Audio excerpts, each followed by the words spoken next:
Il retranche tout serment qui ne porte point de fruit en moi, et il émonde celui qui porte du fruit, afin qu'il porte encore plus de fruits. Je suis le cep, et vous en êtes les sarments. Celui qui demeure en moi, et en qui je demeure, porte beaucoup de fruits, car hors de moi, vous ne pouvez rien faire. Jean 15, 2, 5. Pas de fruits, du fruit, plus de fruits, et beaucoup de fruits. Ce verset ne montre-t-il pas la possibilité pour chaque croyant de ressembler à Jésus? Il nous enseigne aussi que Dieu s'attend à nous voir progresser. Les expressions correspondent à certaines catégories de chrétiens. Dans laquelle êtes-vous? Seuls les chrétiens qui portent beaucoup de fruits glorifient le Père. Ainsi, si vous portez beaucoup de fruits, c'est ainsi que mon Père sera glorifié et que vous serez mes disciples. Jean 15, 8. Quel fruit Dieu attend-il de nous? Il nous dit, mais le fruit de l'esprit, c'est l'amour, la joie, la paix, la patience, la bonté, la bénignité, la fidélité, la douceur, la tempérance. La loi n'est pas contre ces choses. Galates 5, 22. Le fruit de l'esprit est l'expression même du caractère de Jésus-Christ dans son harmonie parfaite. Remarquez que le texte ne dit pas les fruits, mais le fruit. C'est l'ensemble de plusieurs grâces, toutes essentielles, pour manifester notre ressemblance avec Christ. On peut voir des chrétiens joyeux qui manquent totalement de patience. D'autres sont très patients dans la souffrance, mais ils ont toujours le visage triste. Certains chrétiens ont beaucoup de foi, mais très peu d'amabilité. Ils ont davantage du tonnerre de Sinaï que de l'amour du calvaire.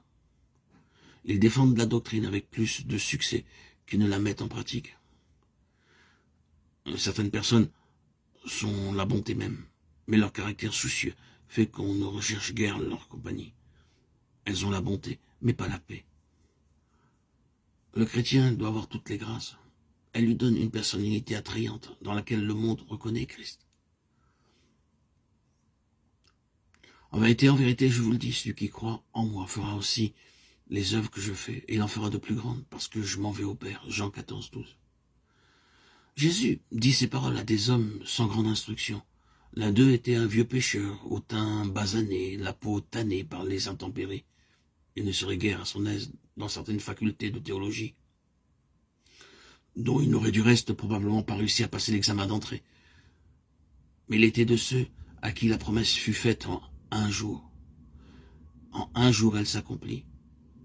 Par un seul sermon, il gagna 3000 âmes au Seigneur Jésus. En quoi consistait donc la puissance de Pierre? Était-elle due à un charme personnel, à une bonne éducation, à une volonté de faire? Non, non.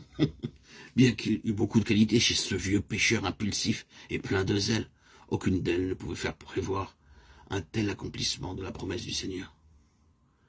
Dieu nous indique clairement le secret de la puissance de Pierre.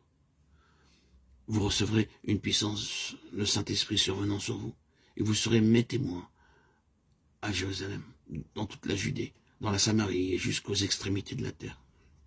Acte 1:8. Nous n'avons pas naturellement en nous la puissance qui doit nous permettre de faire les mêmes œuvres et même des œuvres plus grandes. Cette puissance appartient à Dieu. C'est le Saint-Esprit lequel est à notre disposition si nous sommes entièrement consacrés. Cette vie de puissance surnaturelle, cette puissance surnaturelle l'avez-vous? En avez-vous vu les manifestations dans votre vie, dans votre témoignage?